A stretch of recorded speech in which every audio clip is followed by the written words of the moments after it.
kwinjira muri application ya KineMaster. Nk'ibisanzwe tugere hano dutunganyiriza ibiganiro byacu. Turajya hano hejuru ibumoso mu nguni hari setting, dukore kuri setting. Nidukora kuri setting haraza urutonde rw'ibintu byinshi, ariko twebwe turabanza duce hano kuri device performance information, ni ku kambere tugafungure.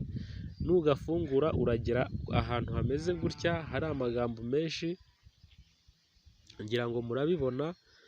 Ahangaha niho turahita tugera, maze tuze dukore kuri analyze device performance. Bakwereka ibingibi, ukore hano mu ibara ry'umutuku nanone handitse analyze device performance. Ahangaha ukiyakora barakubwira ngo please do not turn off KineMaster or switch to another app while the analysis is in progress. Baba bari kukubwira ngo ntukore ikosa cyangwa se ntufunge application ya KineMaster yawe, cyangwa se ngo ufungure indi application mu gihe iyi analyze ikiri mu nzira, ikiri kurodinga, itarasoza kurodinga. Ngira ngo murabibona ko yatangiye mu kabara k'umutuku, irimo irarodinga. Ahangaha iyi setting ya KineMaster ntabwo ireba umuntu ufite channel ya YouTube gusa, kuko nawe uyu munsi ushobora kuba udafite iyo channel, ariko ejo cyangwa ejo bundi ukaba ufite channel yawe. Nuzagira channel ya YouTube rero uzakenera gukoresha iyi KineMaster. KineMaster nukenera kuyikoresha igomba kuzaba ifite setting yayo. Niyo mpamvu rero tuje tubereka setting ya KineMaster, kugira ngo nawe umunsi uzaba ufite iyi KineMaster uzabanze uyikorere setting mbere y'ibindi byose uzaba ugiye gukora.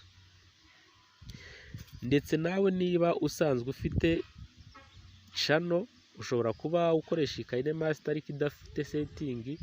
Banza urebe niba warayikoreye setting, nusanga nta setting wakoze ube wabasha gukora setting yayo. Niba kandi waranakoze setting, iyi video ushobora kuyisharinga ku nshuti zawe. Uyu munsi ufite channel, ejo mugenzi wawe azaba ayifite, ejo bundi undi mugenzi wawe cyangwa indi nshuti yawe izaba ayifite. Byaba byiza nayo imenye setting ya KineMaster. Ibi ngibi byamufasha cyane kugira ngo ajye abasha gutunganya ibiganiro bye, ajye abasha gukora amavideo ye mu buryo bumwe cyangwa se ubundi, yifashishije iyi application ya KineMaster.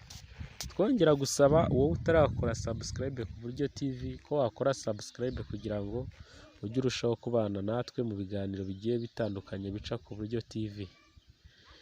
Iyi ni Uburyo TV. Ubu ngubu ni uburyo ushobora kwifashisha mu gukora setting ya KineMaster yawe. Iyi ni method for using to setting your KineMaster.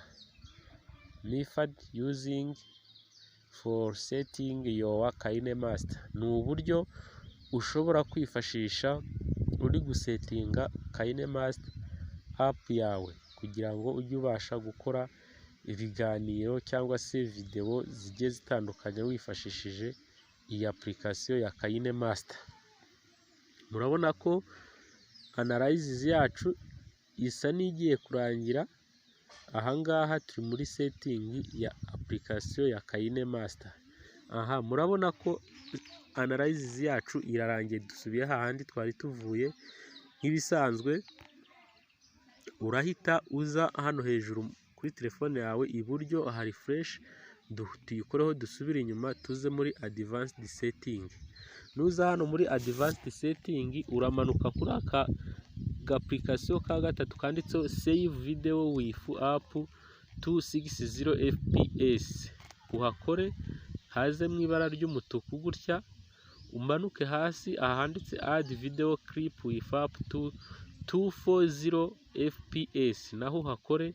Ho nuhakora barakwereka utugambo nk'utu, ukore kuri yes, naho haze mu ibara ry'umutuku.